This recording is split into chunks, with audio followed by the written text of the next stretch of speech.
morning, world. I'm Steve Rao, the host and co-host of Pod TV Roku TV's World Edition. And on World Edition, we bring you news from around the world. We talk about innovation and continue our discussion on the turbulent world and times that we live in.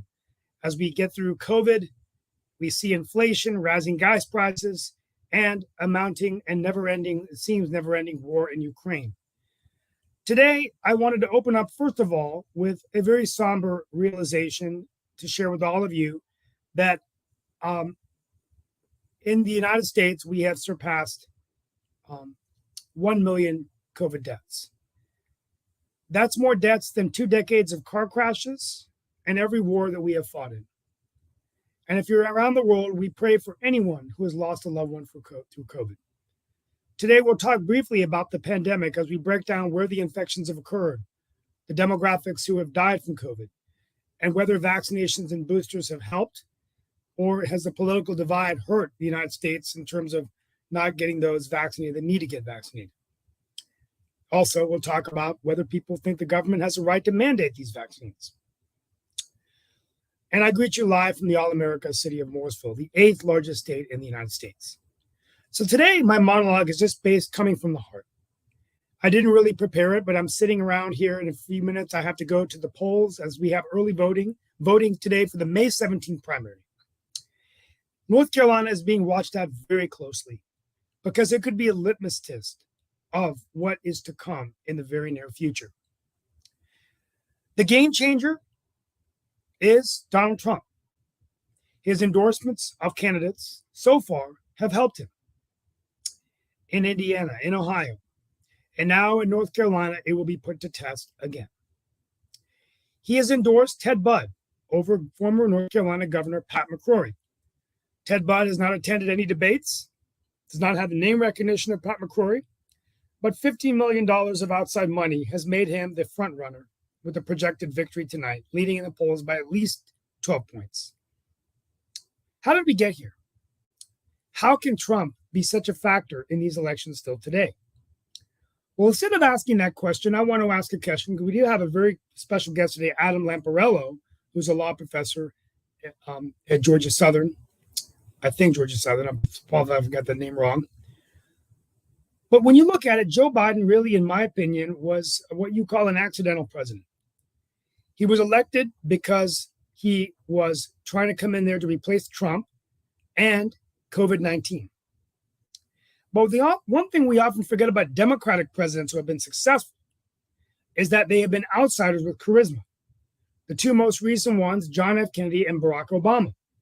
The Southern Democrats who were successful were Jimmy Carter and Bill Clinton and Lyndon Johnson. Jimmy Carter and Lyndon Johnson were able to build coalitions with their own party to win the electoral map. And Bill Clinton was all three, a Southerner, a Dixiecrat with charisma, and an outsider as a relatively unknown governor of Arkansas. Joe Biden has been neither. He doesn't have the charisma. He's been the consummate insider and the vice president of the United States.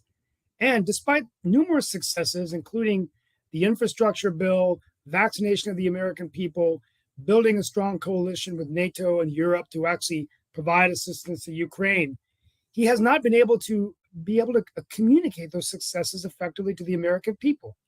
Everywhere I go, cocktail parties, coffee parties, even in city council meetings, I hear Republicans and moderates and independents saying that rising gas prices, inflation, COVID still being here, are all because of President Joe Biden. My question is, what would Trump do differently? But is it a sign to come of what is to come tonight in North Carolina? Joe Biden's approval ratings are around 40%. That's about as low as Jimmy Carter's was in 1979. He may have dug a hole so deep that he may not be able to claw out of this one. But scrapping Joe from Scranton never gives up. We'll talk about that today of what does Biden need to do to bring himself back up to par in the polls. And is tonight as big of a night, not only for America, but for his political future, as in November, he could go in with a U.S. Congress that's a Republican Congress, a U.S. Senate that's a Republican Senate, a gridlock presidency, and would make him very vulnerable for re-election if he runs again. Some rumors are saying that if this happens in February or March of next year, he may not run. And then it'll be very interesting to see what happens. Well, with us today, as we discuss those issues, we have with us Mark Lee, my colleague and radio celebrity. We've got Nick Oliva may be coming in, Sasha Starr, Adam Lamparello, our special guest, and Chris Greco. Yeah, we've definitely got Adam and Chris with us, so I'm going to bring Adam and Chris into the conversation and everything, because we know Adam loves to cause trouble and do it in a wonderful way. We are definitely big fans of Adam and all the amazing things that he does, even though I'm hearing that, and I'd love to hear Chris's thoughts about this. You're talking about folks blowing the elections, but they're saying that the Republicans should have had a lock in Pennsylvania, and apparently there's some speculation that that lock may not be as locked as folks were thinking it was, and all of that. So they're saying that this could be one of them cases of them blowing an election. So we'll see if that is actually the case or not the case, but that is one of the things that I was seeing in the news and all of that. And, you know, there's a group of folks, and I know sometimes Nick teases us about conspiracy theorists and other folks that are out there and everything. And apparently, and this, I know folks who love this, I am a big fan of science fiction and everything, but it does look like with all the things that are going on in the world, are you going to mention UFOs? First UFO hearing in more than 50 years. I don't know why we decided to do a UFO hearing after 50 years. Maybe they're going to tell us that the aliens are actually here and that they're actually with us and all of that. They got nothing else to do. You know, I mean, they're done with the insurrection hearings, and you know they're going. But I'll tell you, Steve, I gotta go over your list of people. Jimmy Carter, Bill Clinton, Johnson, right? Jimmy Carter. One of the main reasons, and maybe the only reason he got elected, was because he was up against Ford, and he was on the Watergate. Ford was part of the Watergate situation. So Jimmy Carter got elected because of that. Bill Clinton got elected because Ross Perot came in and did a spoiler. In fact, if you read William Poundstone's "Steal the Election," he can show it. He shows it in numbers aspect about Perot. And Johnson, the only reason he got elected was because he took over the schedule and the theme for John F. Kennedy. So, I mean, I'm not saying that they didn't have a lot to give for themselves, but they were elected as a result of consequences of other situations that were happening around them. Well, I mean, and thank you so much. And so there's a lot of echo going on, guys. But I want to Mark, try turning off your speaker real quick. Turn off my speaker. I will see what happens. All right. Okay. We will see if that works. That's okay. Can So everybody hear me now? Yeah. Let's begin real quickly with Adam Lamparello. I threw a lot out there, but the reason is we have him with us today, and I'd like to get his.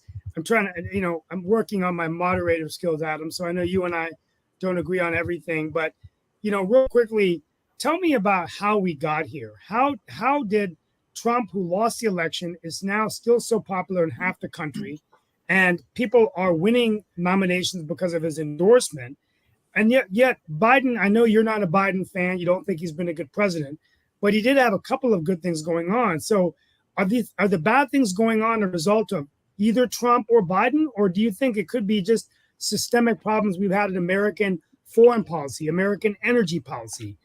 These things might have gone back a president or two to get where we are, right? Well, I think that it's a combination of systemic problems and Joe Biden. When regarding Donald Trump did a lot of good things, and he had a lot of really good policies.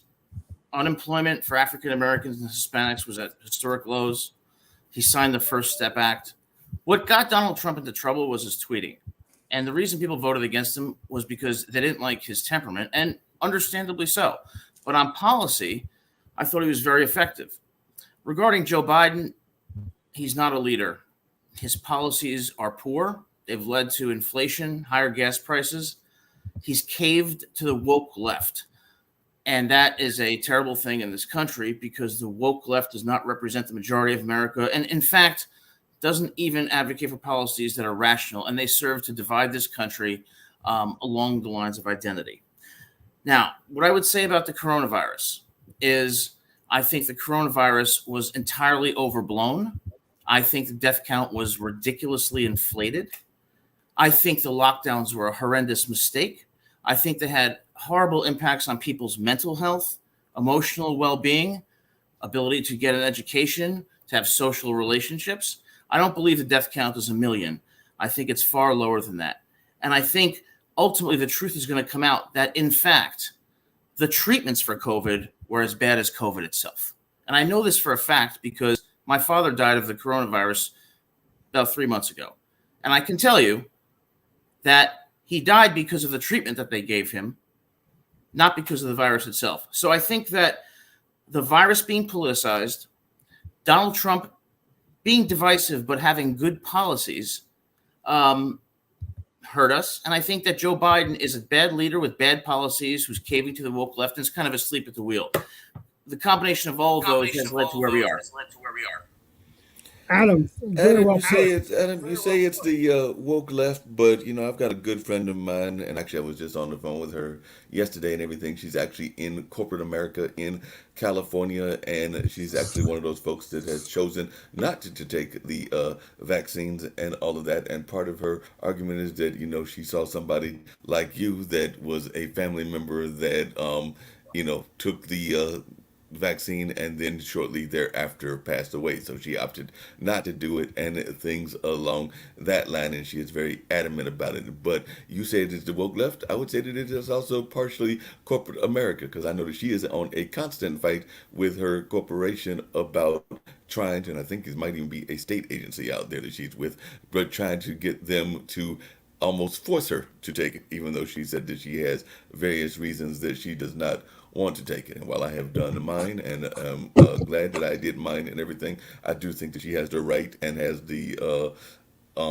ability to have those concerns. And if she has those concerns, then she should go ahead and exercise those thoughts and everything. And like I said, she's doing most of her work from home, like she's impacting the work environment, but I do know that there are several times that she is feeling threatened and almost like they are trying to manipulate her into getting back into the fold, if you will, and everything. So isn't part of the problem, and I'd love to hear your take on this, that there are, and both you, Chris, and Steve, is that there are three agencies that can sometimes be in bed together, and they have been to bed together for a long time.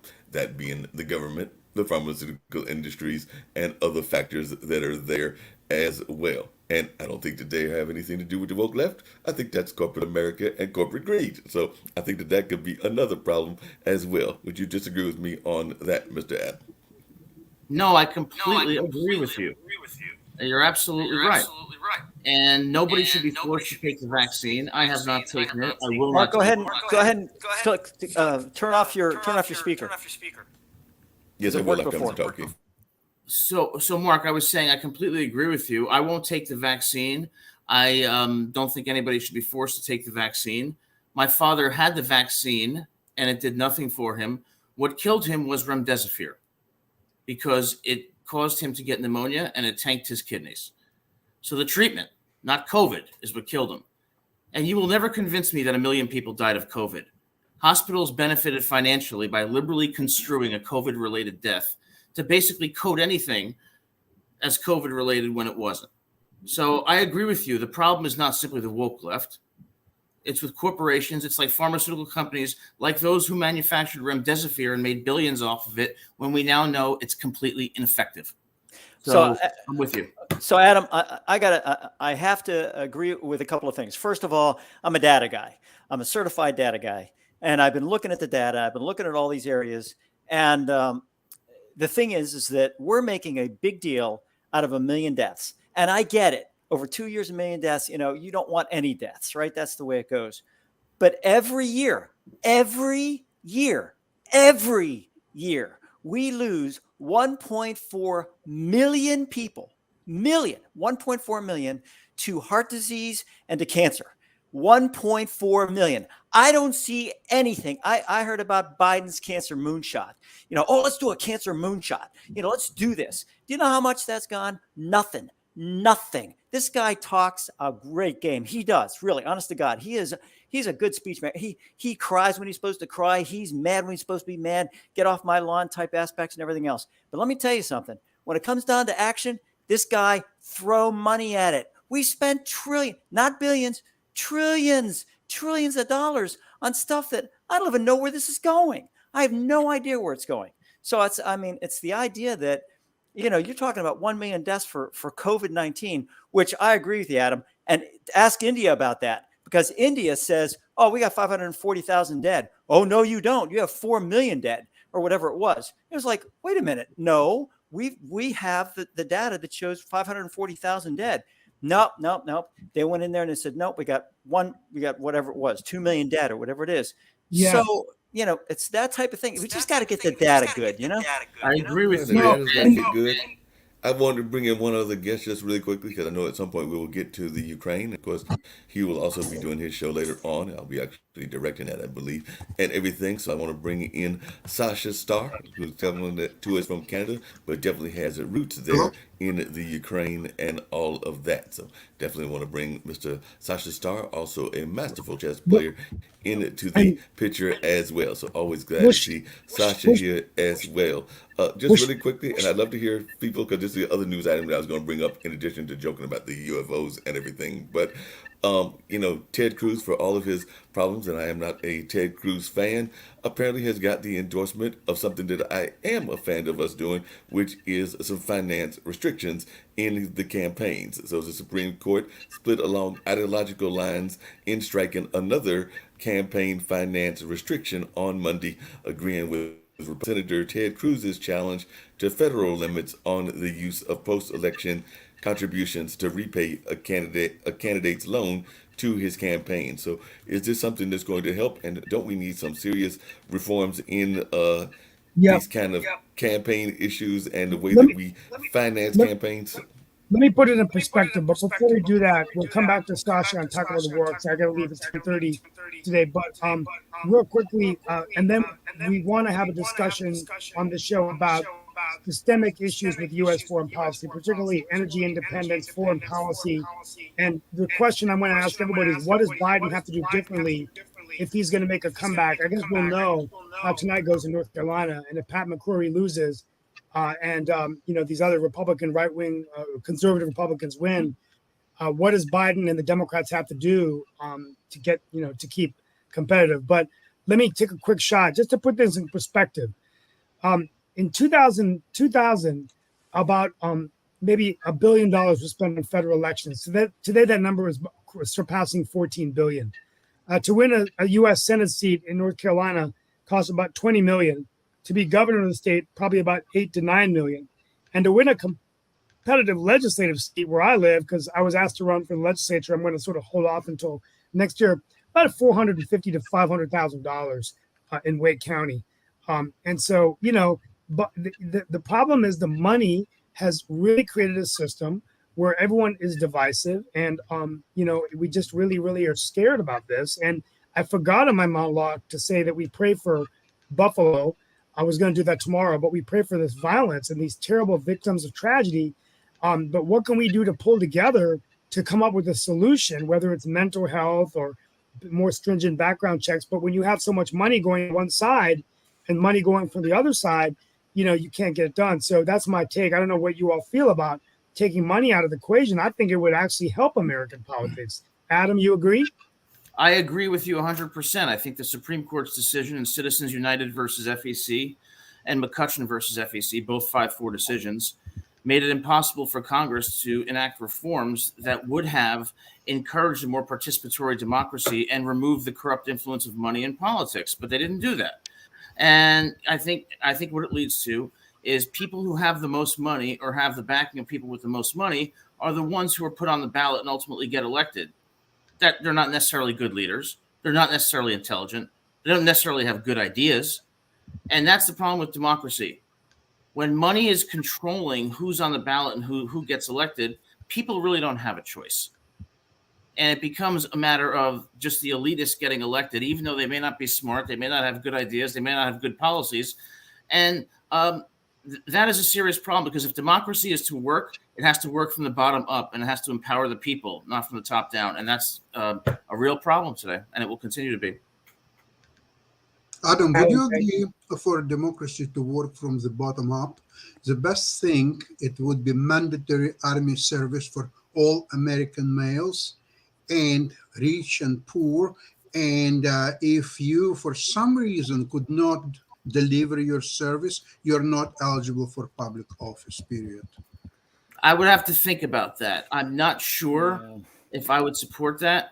I strongly support our military, and I think that people going into the military learn values that are critical for them to succeed in their lives. And I think that might be an option. What I'm more concerned about, though, is low information voters. We are allowing people to vote who are ignorant. We're allowing the 18-year-old pot-smoking jock from some high school to vote. We're allowing the racist KKK member to vote. We're allowing the drug addict to vote. Why are we letting these people vote? They don't know anything. So Adam, I really do understand where you come from. Although you have to be careful with that slippery slope. I get it where you say, is a drug addict, if they're a felonious, if they've been convicted of a felony and they serve jail time, that type of thing, I get that.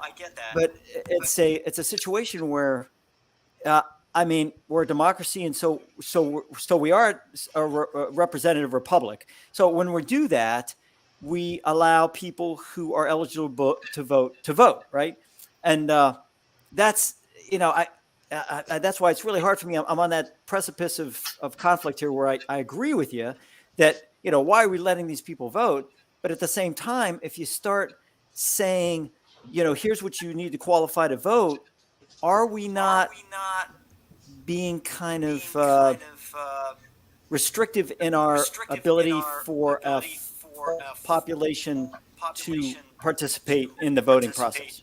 Yes, and I think Chris and Adam, I'm going to add a little bit of something additional to that, and then I'd love to hear Adam's thoughts about it, and Chris, and maybe even Steve's thoughts, because I am been involved to some degree in the political spectrum, have helped some candidates, have definitely done some other things in the political spectrum. Mom actually ran for state office and everything. But one of the things that I have observed is we criticize a lot of the nations like Russia and China, and rightfully so, for their repressive ways of governing and their ways of existing. But one of our criticisms is that the people there are not voting of their free will. They don't really have a choice in the matter, is one of the arguments that we hear when we talk about the totalitarian kind of governments, whether that's China, whether that's Russia, or whatever. And to Adam's point, how many people do you know,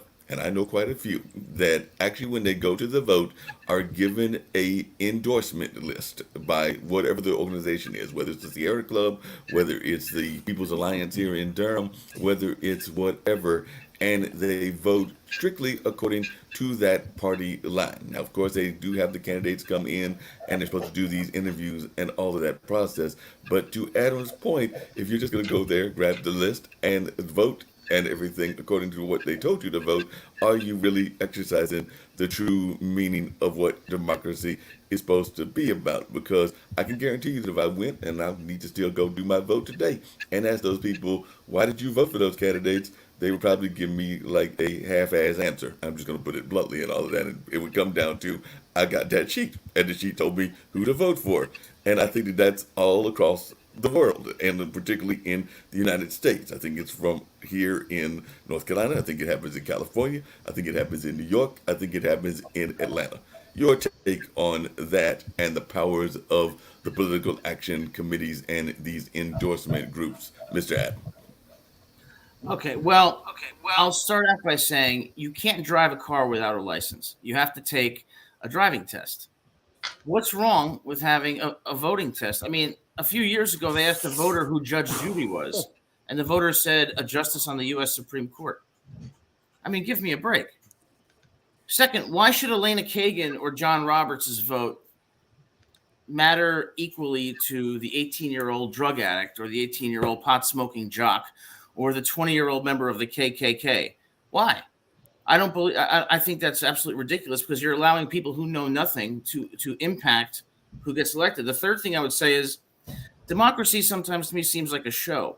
We really don't have that much of a choice because the people who get on the ballot are the ones who are backed by the parties, and that's where money's corrupt influence comes in, and it precludes other people from having a realistic chance at running. I mean, I would love to run for the House of Representatives, but I don't have the money. I'm out. That's it.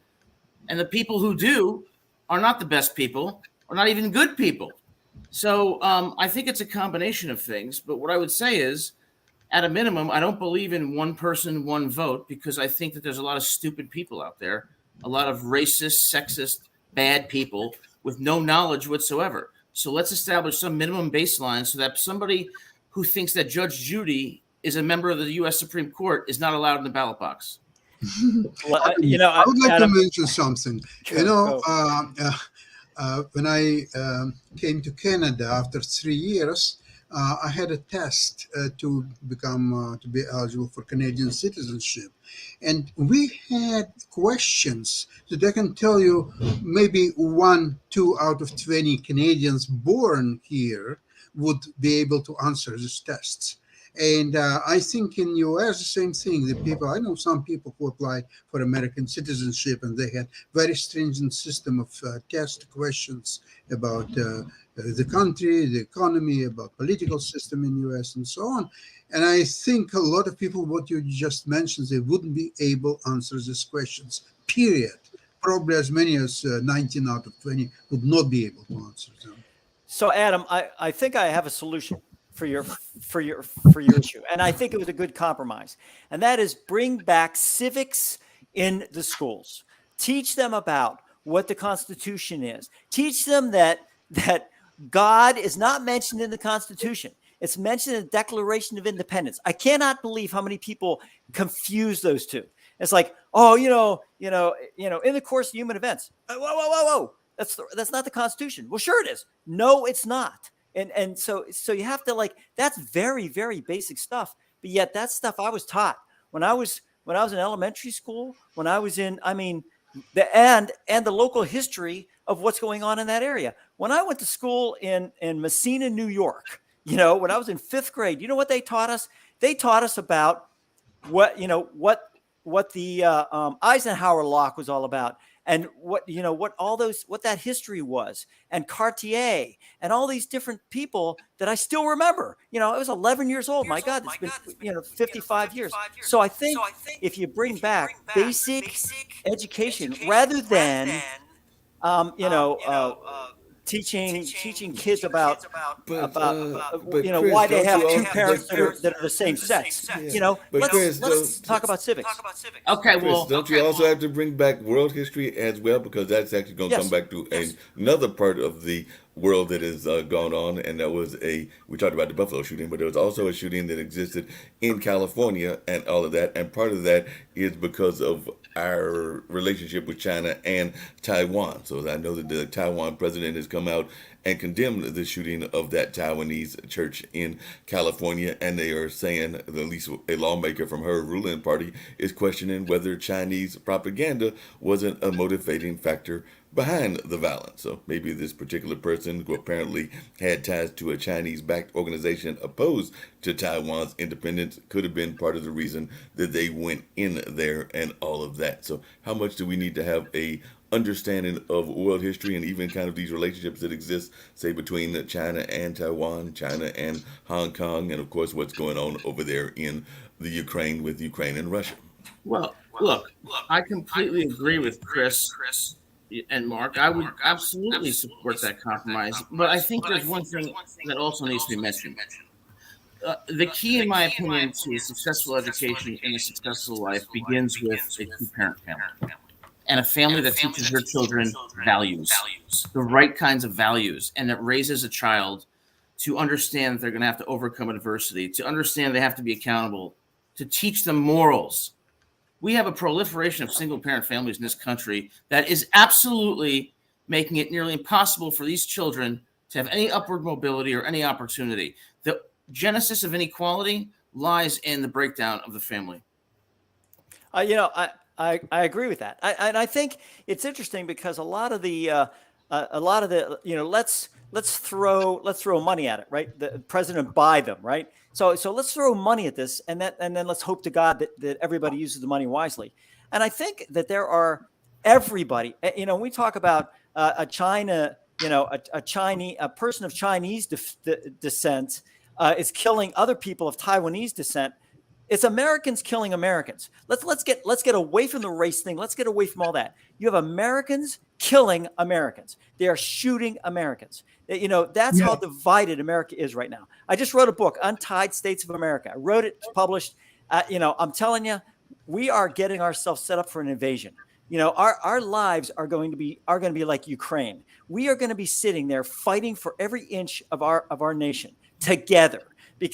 And that's the only thing that's going to bring us together, is going to be a massive invasion, because right now we are so divided. We are calling Chinese Americans, African Americans, this American, that American. How about Americans of African descent? How about Americans of Chinese descent? How about Americans? That's a good point. And let's stop that. So exactly. That's the problem with identity politics, is we are putting people into camps: black, white, Hispanic, gay, transgender.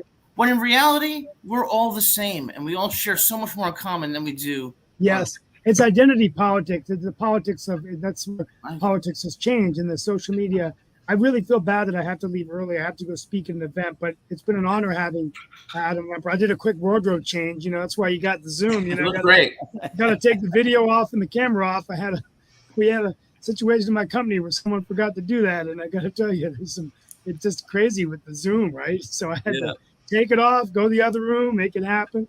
But I wanted to tell you that before, let's get Adam back. Adam, we'd love to have you come back maybe this week so we can continue the conversation. And real quickly, the war in Ukraine. I want Sasha to update you all, but the bottom line is it hasn't been a successful phase one. He's now focusing on the eastern part, the Donbass region. The only reason why he will win this war is because it's a war of attrition and he's got more resources. But I think Putin is in trouble. I think we sense it. Apparently, a lot of his generals are being killed. He's lost about a third of his forces. This has not planned out to be what he wanted. But I think at the end of the day, some of the problems we talked about as I close out the show have to also be the problems we have with energy strategy in the United States. In the short term, producing more fossil fuels, while in the long term having a renewable energy policy. I was debating this with my parents last night. So 25% of Europe's oil is coming from Russia, right? We need to get Venezuela and Iran and Saudi Arabia to produce some of this oil along with our own country, because we forget that fossil fuels is oil, natural gas, and coal, right? And then the second is foreign policy. So Afghanistan, these never-ending wars, it's not just Biden or Trump's fault. This goes back to previous presidents, even as far as George W. Bush, right? Mm-hmm. So absolutely. I think that we're tending to point the finger. You talk about identity politics. The presidency enforces politics, right? If bad things are happening on your watch, right? And then the mismanagement of COVID and the misinformation out there. Real quickly, the million deaths, and I've got to go, but what we're hearing is that 3/4 of the deaths were for individual. And Adam, we're so sorry for your father, the loss of your father. We're really, really sorry about that. We pray for you and your family. 3/4 of them are over 65. A number of them are in poor, minority, disenfranchised communities. But I think there's a lot of COVID deaths that are occurring with immunocompromised conditions. Yes. People that might have diabetes, people that cardiovascular disease, and those are not being reported as much. So when they die as COVID, it's not saying that person was obese, overweight, had diabetes, had hypertension, had blood pressure. So I think there's a more systemic problem in healthcare of preventive medicine that helps us keep ourselves healthy so that we're immune to any disease, right? Not just COVID, right? No, Steve, I hear what you're saying, and I agree with you. And definitely that even came down with COVID, and I've got some friends who are working on that because there were some stereotypes that had existed, and part of that was because of some things that had happened historically. And yes, you can kind of look at the role of history in people's attitudes and all of that. Because while I mentioned the one friend, there are other friends that might not have wanted to take it because of things that they remember either from their own, if they were Latin American history, because there were some women that went through some very kind of crazy experimentation that still weighs on their mind about how trustworthy they feel the government is and all of that. And we do know very much about the history of the Tuskegee experiment and all of that. And a lot of folks were still trying to deal with that. So I do know that Delon Canterbury was going into various African American communities and trying to alleviate those fears and let them know that this was a whole nother ball game and it wasn't the same of an experimental drug that was going to be tried on one group versus another. Now you have some people that might argue that is what happened and all of that, and not knowing all the ways that the tests were administered and the ways that the things were rolled out. I can't speak to that one way or the other. I think the people in the pharmaceutical companies and some of the others might have some answers to that, and whether we'll ever get those answers will only be known in the course of time and everything. I was going to just get to, and I'm not saying that because I am a fan of HBCUs and other things that are in our community. So I'm even a fan of the Take care, Steve. WNBA. Sometimes I think they play better basketball Namaste. than some of our male counterparts and all of that Namaste. and everything. But that being said, I would say that to totally dismiss, and I'm not saying that you have to agree with it, but to totally dismiss what identity politics is, I do have an issue with. I have relatives that are very much in the Native American part of the population, because I have relatives that probably claim that part of our heritage more than they do other parts, and they're very active in the powwow circuit, and I am not going to argue with them if that is the part of the ancestry that they want to embrace, and if they want to do the various dances and things of that nature, and that is considered part of identity politics as well. And I've even got some friends that are Yoruba priestesses and all of that, and they might even be Americans that are Yoruba priestesses. They just went through the training and everything. So if you want to identify in whatever way you want to identify, whether that's self-identification or whether that's what the the folks at the Census Bureau tell you and everything, and the birth control, your birth certificate tells you, and all of that, I am not going to dismiss that, because I think it is good to, if you understand your both personal history, meaning like your immediate family and their legacy, which I know mine quite well and everything, and if you know even the history of the overall, like I know about Harriet Tubman and Frederick Douglass, then I have no problem with that kind of what you call identity politics. I don't even have a problem with people identifying, and there's not even, I don't know, complete proof that she was part of this community, but some people would say that Pauli Murray was part of the LGBT community. They would also definitely say that she was one of the leading people that put out the writing for Brown versus Board of Education. There's just some question as to what her orientation was, and I think that she did a very good job at that time of kind of not stating it out front, and just kind of like going out there the way that some people do, even though most of the people that I know pretty much think that she was part of the lesbian community. So, Mark, let me tell you where we have gone to. So I didn't believe this. I actually had to go out and take a look at it. But Time Magazine has this Kid of the Year. And, man, I was reading all the nominees for the Kid of the Year. I mean, this kid puts, library books into play and tutors kids, in disenfranchised communities. Another one does this. One kid is a transgender kid and is an activist. That alone, they're transgender and an activist, and that person ended up to be a finalist for the Time Kid of the Year. Now, what does that? I mean, I read all these other nominees. This individual ended up a finalist. Come on. You got kids out there that are just so selfless, and they're helping people, whatever else. You got another kid out there who's transgender, who's an activist. Now, all of a sudden, that person ends up a finalist for Times Kid of the Year. What are we saying to kids out there? Yeah, I don't do anything except change my sex. I can change my gender, and I can be an activist, and I can be Kid of the Year. Yay, me! I can be president because I'm going to change my gender. So that's what So, we're like I showing. said, You I hear what you're Well, saying, and I have to see more about what that particular storyline was, and all along those lines, like I Yeah. said, what he exactly did in the sense of his activism. Because I mean, sometimes you can be an activist, and you can also put yourself in the line of fire, and you can also set yourself up to be, to some degree, a martyr, depending on where he was doing this activism work at, and what organization he found, and how he went about doing that.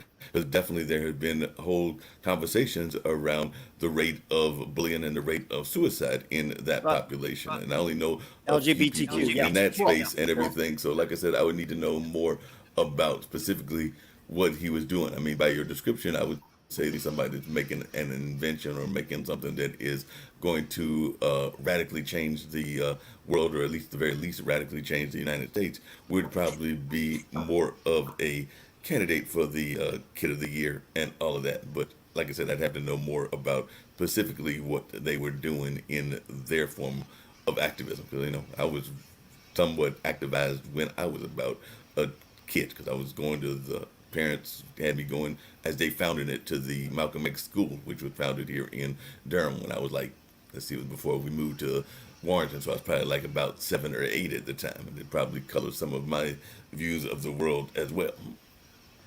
So her name is Kai Shipley. I'm gonna put this. I'm gonna put the article in the private chat. You guys can take a look at it. But basically, she's a finalist. 11 years old. She went in front of Congress and talked about trans rights. Talked about trans rights. So look, how is that? Just tell me, how does that help individuals that need help? You sit back and you can talk about data and suicide and those types of things, Mark. But the bottom line is there are kids out there that have literally helped disenfranchised kids learn something. They're learning something. They're helping them learn things. They're giving books to libraries. They're doing things to be able to help other people. All people, not just transgender. So here's a transgender individual just sitting there saying, I'm going to go into trans rights. And that person ends up a finalist for Times Kid of the Year. So basically, I could become an activist. I could be gay. I could identify as gay. And I can go out there and say, I want to go out and be an activist for over 65-year-old gay people. In fact, I'm going to go to Congress and I'm going to do that. Should I be Time Man of the Year? Or finalist? That's the problem with identity politics. It's one thing to say we should celebrate all cultures and celebrate diversity, but that's not going to work unless all cultures and people of diverse backgrounds come together over a common set of values that link them together. Okay? Now, what you're talking about, Chris, is basically the only reason this person was nominated was because of their identity, not because of what they did as an individual. And that's the problem. We're not judging people as individuals anymore. We're looking at them as members of a group. I'm on a law faculty. I can tell you, they hire based on race. They hire based on sex. Okay? They hire based on sexual orientation. The very people who claim to be inclusive are the most racist, divisive people out there. And as we get away from looking at people as individuals and understand that we all kind of share the same struggles and values together, it's going to really hurt us. And as far as COVID goes, I think the biggest problem with COVID was Anthony Fauci. This man politicized the virus. This man flip-flopped left and right, okay? And that caused further divisiveness. And as far as foreign policy goes, I'm no foreign policy expert, but my instinct tells me, why have we not tried to have better relations with Russia, particularly in light of China? Why? Oh, we did. In the beginning of that whole thing, we did. In fact, Adam, I know this is before your time, and I'm sorry I'm showing my age here. But when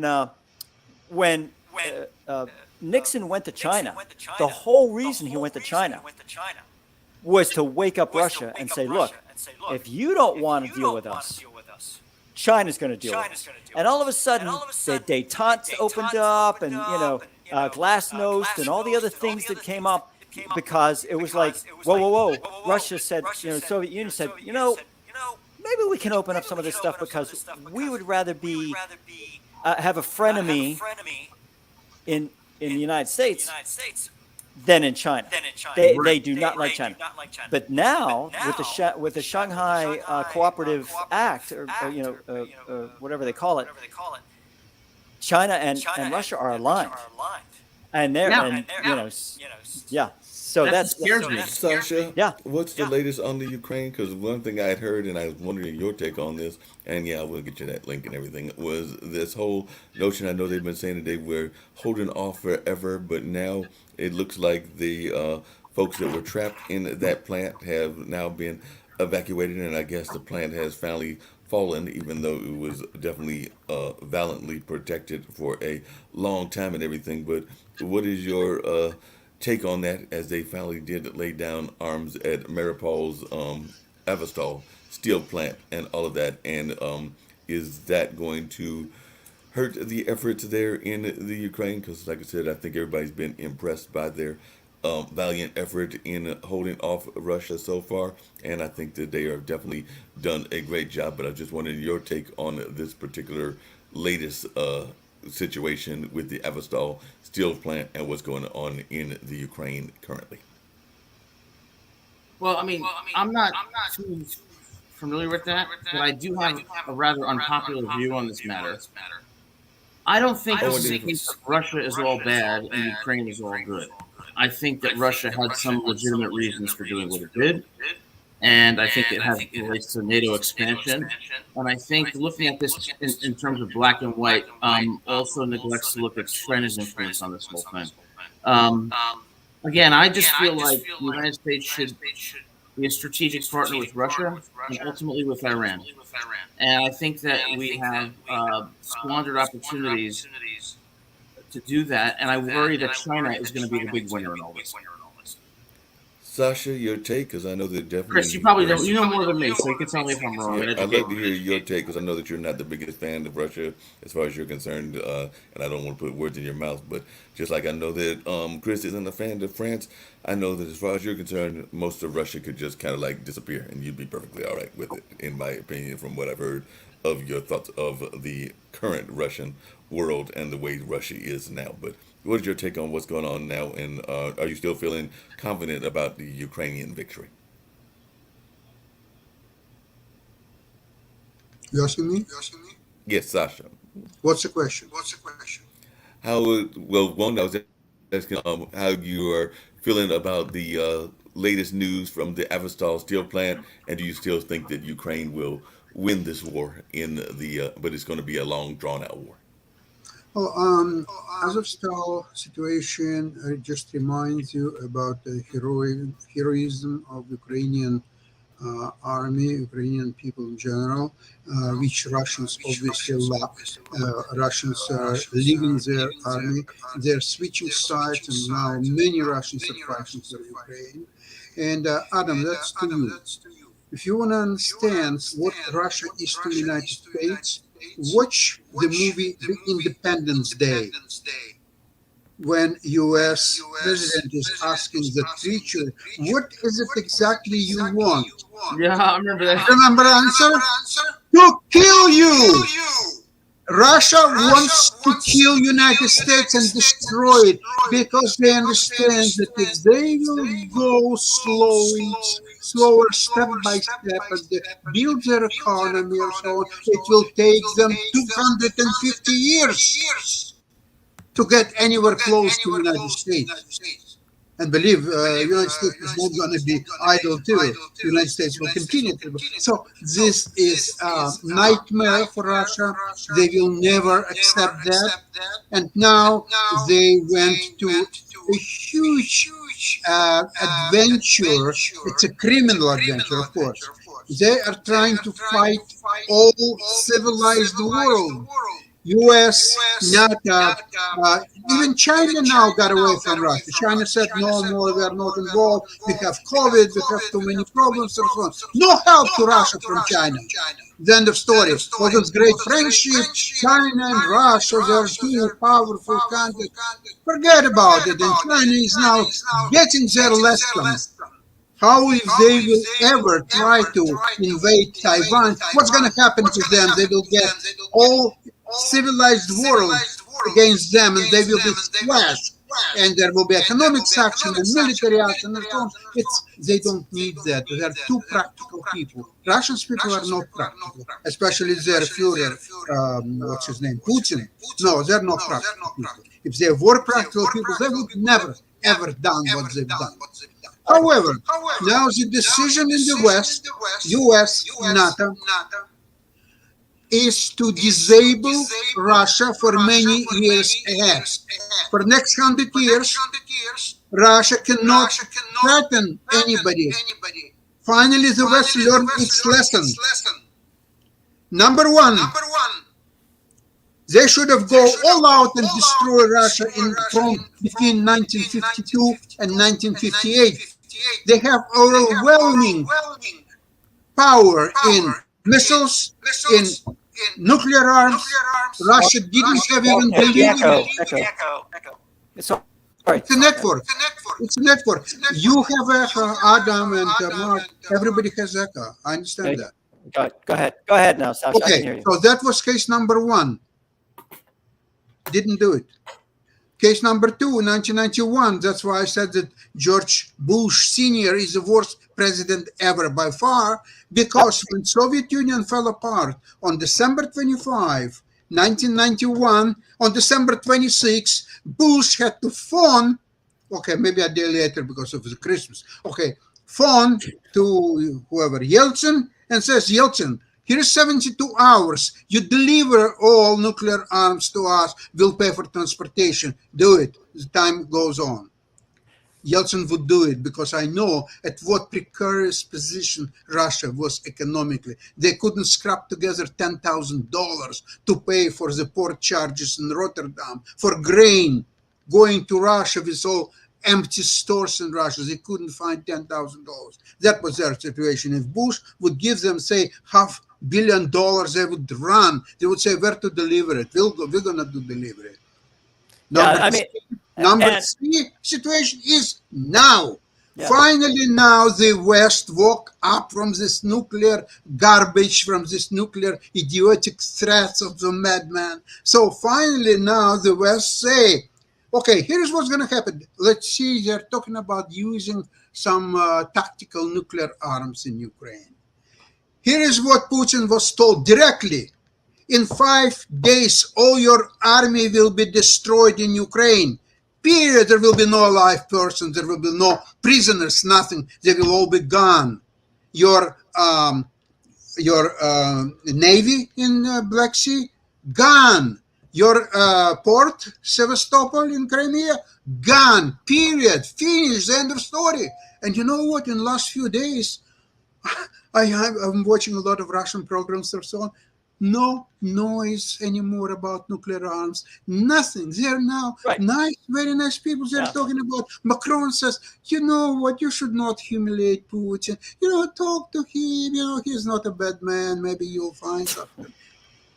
What are you talking about, you idiot? Ukraine doesn't want to even hear anything about peace. They don't need the peace with Russia. They will punish them. They will exterminate all Russian people on the Ukrainian soil. That's the end of story. Run. That's the only thing I would say. I'm sorry, but the only thing I'd say is, number one, don't we have some common interest with Russia that would make us not?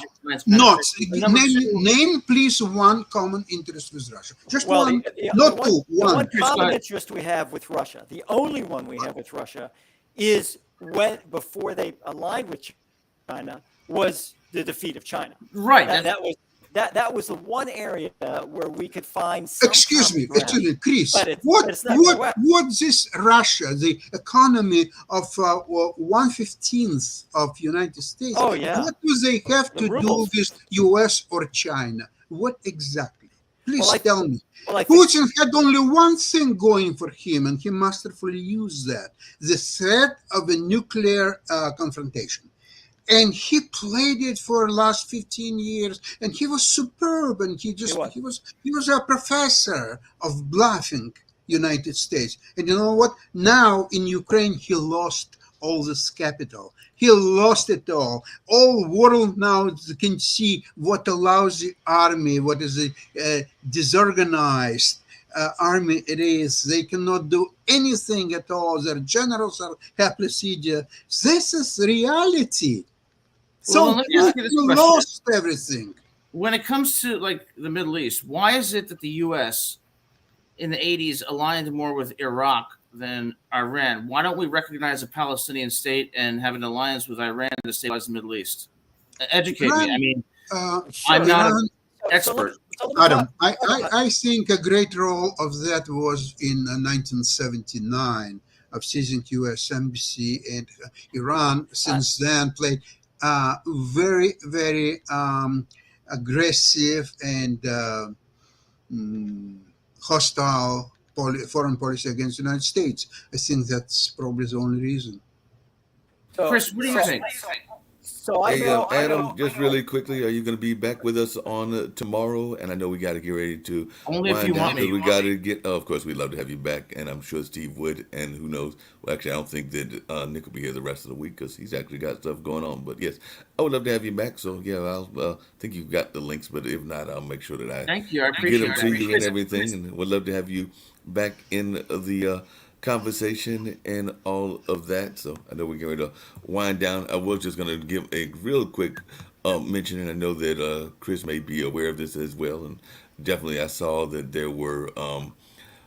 We had a very sad news out of South Carolina. I don't know how anybody can go and not know about have a family member lost and then just find out about their remains finally some 13 years later. But that was the case of the Rochester girl that was found recently over there in South Carolina. And our prayers do go out to those folks that have gone through that, as one that has gone through something similar, even though it wasn't it was a family member who was, a family member of an uncle who was killed and all of that. But they just didn't know who the killer was, even though we definitely knew that person had passed. So we definitely didn't have to wait to find the fate of the body, which is a whole nother kind of thing. I don't know how I would deal with that. Chris, you've got kids. How would you even cope with that? I don't know how that family was able to deal with that for 13 years. I can't even imagine. I think the thing is, a lot of people might say you got to forgive, you got to be the Christian aspect on the whole thing. But being an intelligence officer and knowing people in law enforcement and intelligence, I think I would track that person down, and I don't know if they would live through the confrontation. I mean, if I ever found the person, if they would kill, if they would hurt or kill my daughters or my wife or anybody in my family, it would take a lot for me to forgive. I mean, I would, especially after I caught the individual. So yeah, that's horrible. Agreed.